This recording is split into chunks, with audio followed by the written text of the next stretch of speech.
a reputation that the east side of St. Paul has, like, okay, it's just a bunch of minorities just causing problems and not really doing much.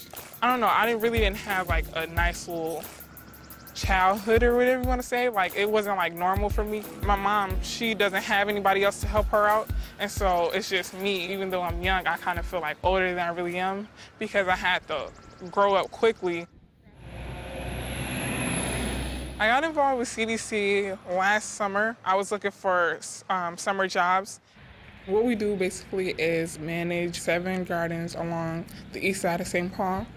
At the beginning of the summer, people pay for us to like keep doing this, and they get a share every week of our produce. And then towards the end of the summer, we harvest and we sell our produce at Saturday morning market set.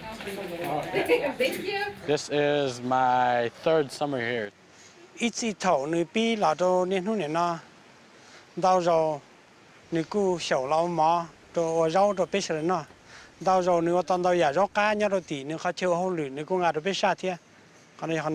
Ku is one of, 5 or 6 boys from his family who've participated in our programs. My dad likes how I'm cooking.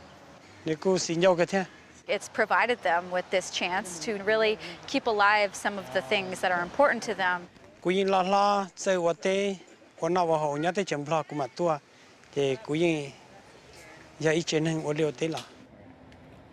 youth in our program, part of what I think keeps them here and gets them really excited about being here is that they know they're having an impact in their own neighborhood.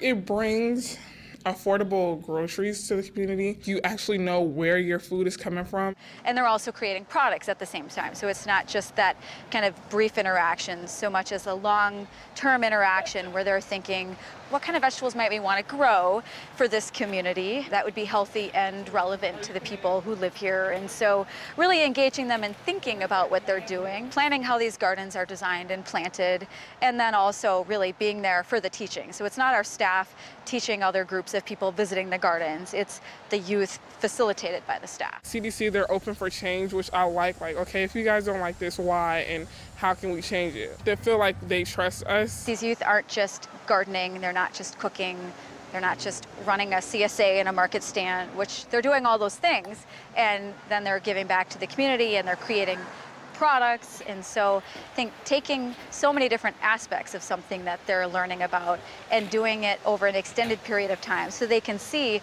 here's what we did this year, and then next year we tried some new things, and here's what we learned from it. It's kind of fun because like you get to see the customers and you get to do the prices. They feel like they're really following their own passion and able to create a change that they can look back and say, I did that. I really made those decisions and I followed my own passion to make sustainable change. Typically, maybe 1% of young people would already get involved in creating something without support. And we know that the easiest way to get young people involved is to sort of take that top 10% or top 15% and engage them in ways that maybe they wouldn't have been engaged and give them more support.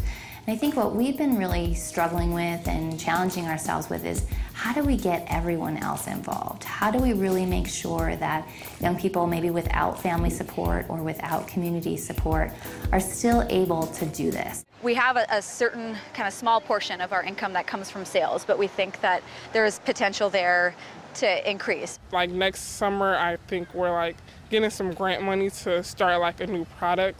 And this year we're making reusable bags for our CSA members. Screen printed design that we made.